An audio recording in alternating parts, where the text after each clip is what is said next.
Hello, Chris. Hiya. So we've got this Budapest retreat coming up on the 31st of October, 4 days. Mm-hmm. And what are you going to be bringing to... Well, I'm going to talk about the first day because it's quite a lot in the first day. So the first thing is we've got to set the scene, and the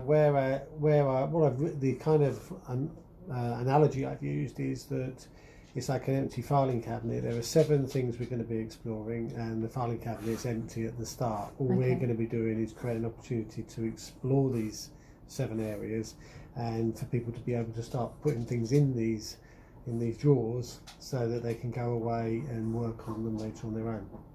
Great. But the first bit of that is to understand the importance of discipline and structure, because discipline is something that we probably don't like doing, but we know it is good for us. Mm-hmm. So we know we've got to do it. Right. But because it's hard, we make all sorts of excuses why we don't do it. Yeah. The second thing is having a structure which makes it easier for us to be able to do the things that we've said we're going to do. Mm-hmm. So it fits into our day properly, it's organised, and we make it less easy to stop. So that's why we need those 2 things. Now that's interesting, I guess, because I know we can all read these books giving us tools and tips on how to become our better selves. Mm-hmm. But often we'll read it and not put it into practice. So there's hundreds of books are on the shelf that are either not read or read from cover to cover and never practiced. Right, exactly. Okay. So where does that lead us on? How do we identify these changes, and how do we then put them? Well, you're running a session which is about identifying where we might be weaker or we may want to improve. Mm-hmm. And then the next thing is to sort of explore why it is that we have these aspirations to be much better, but we don't actually ever deliver them. So why is it so hard for us to actually change? And quite often it's because the goal's out there and it's 3 years away, and we lose motivation on the way, and consequently we just say, oh, that's so far in the future, I'm not getting any reward.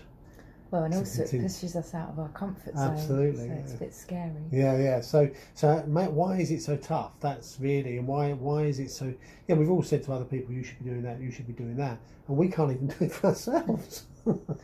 That's how hard it is. Yeah. Right. So. Okay.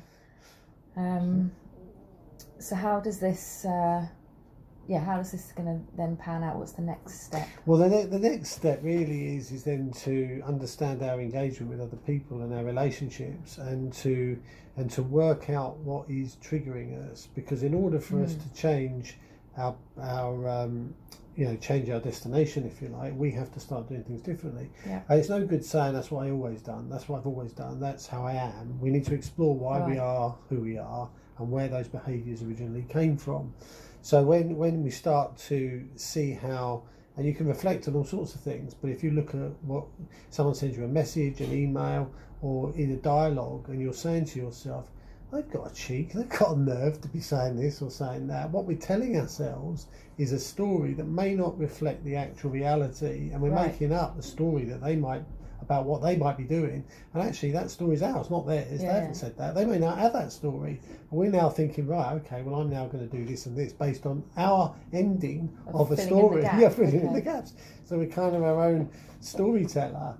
And actually understanding what we're doing in that is really powerful, because then we can say, well, now I'm aware of what I'm doing. Actually, that person didn't actually say that. We can observe what they really did and what they actually did.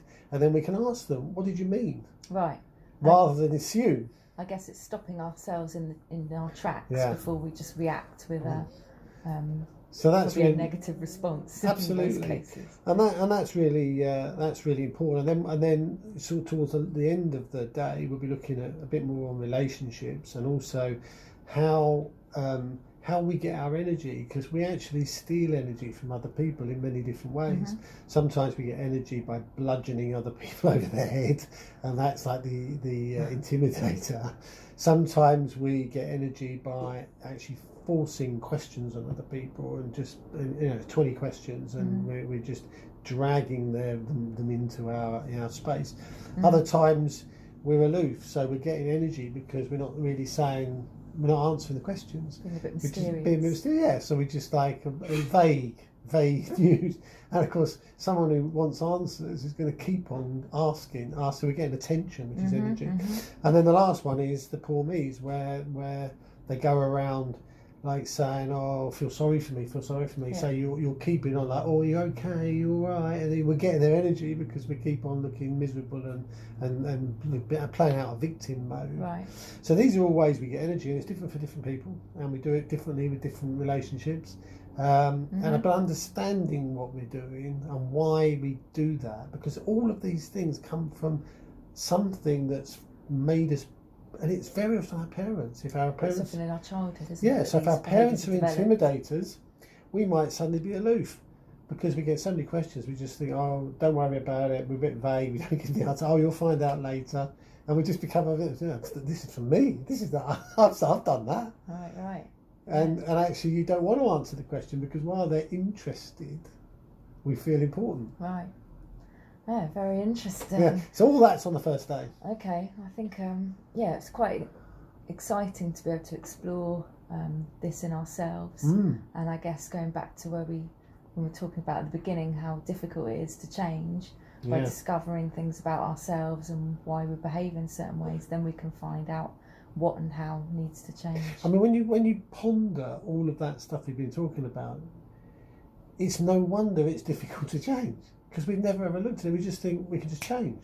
Well, we can't. Or it's someone else needs to change, not us. Because we're not looking at ourselves. We're blinded. And no one's changing. Right. Okay. Great. Well, can't wait. Yeah, me too. It's going to be fun. Hope you'll join us. Okay, yeah, come on the 31st.